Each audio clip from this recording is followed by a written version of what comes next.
Hello, I'm Lisa. I'm Alana.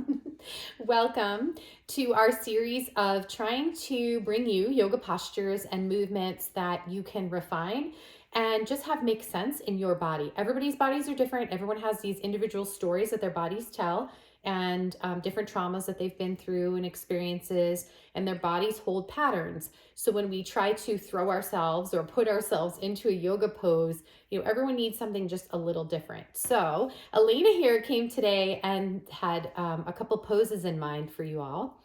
The first one was butterfly or Baddha Konasana, this bound angle pose. So she's going to come into it for you. I would actually do it where you can face, yeah. This way? Yeah.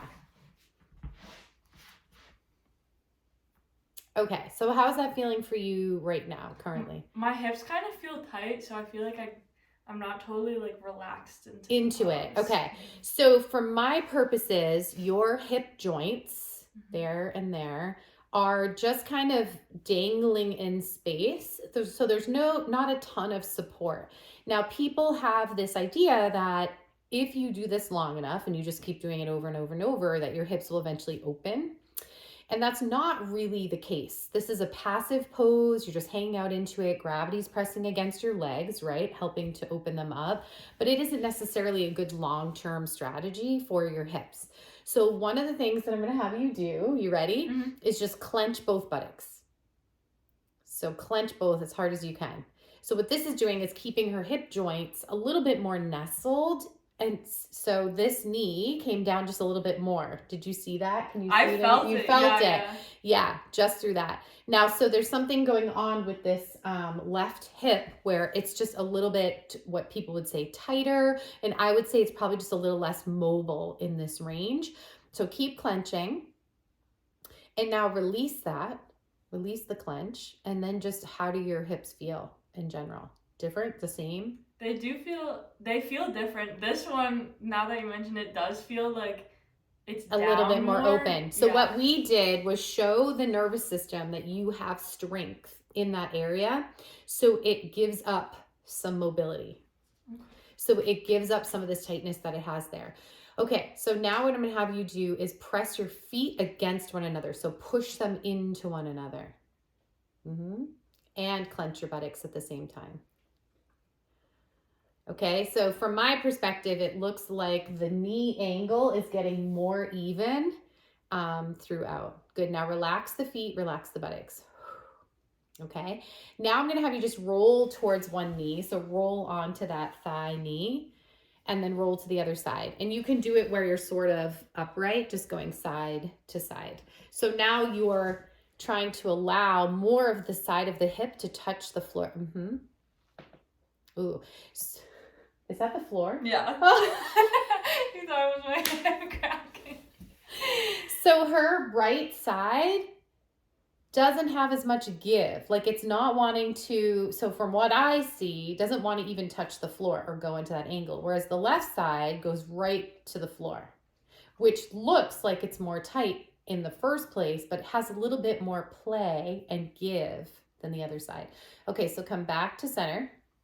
Hold on to your ankles and lift the torso so you can lean back and leverage this posture. Okay, now clench the buttocks again.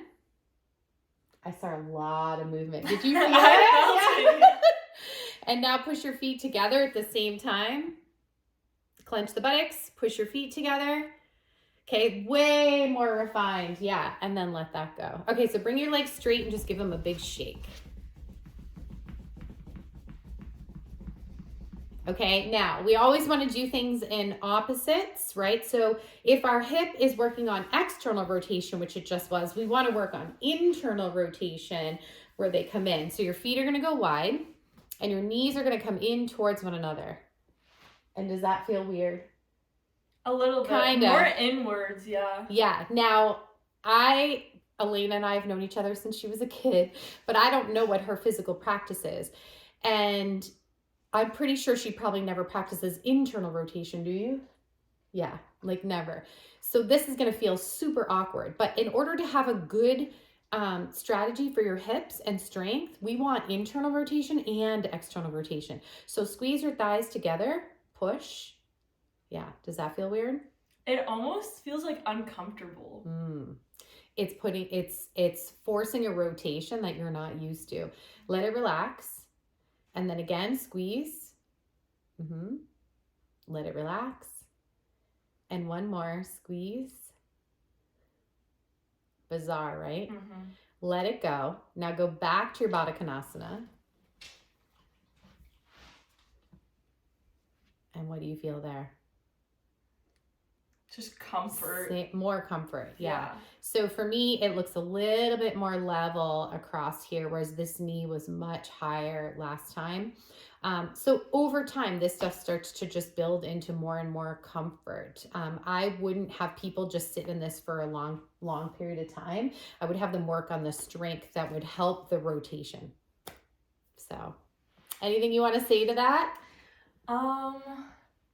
You could definitely feel, or I could feel like how opposite those two postures were, like this and then this, because like you said, I never practice internally rotating, and so I definitely want to make that more of a habit.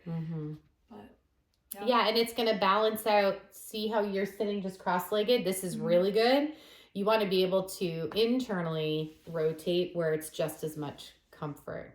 So because we tend to sit like this for longer periods of time than we ever would in internal rotated state. So, well, good job, Alana. I just appreciate that you don't know what we're doing, but you're open to testing and trialing with us. So if you have any questions, drop it down into the comments below, and we thank you so much for watching this far.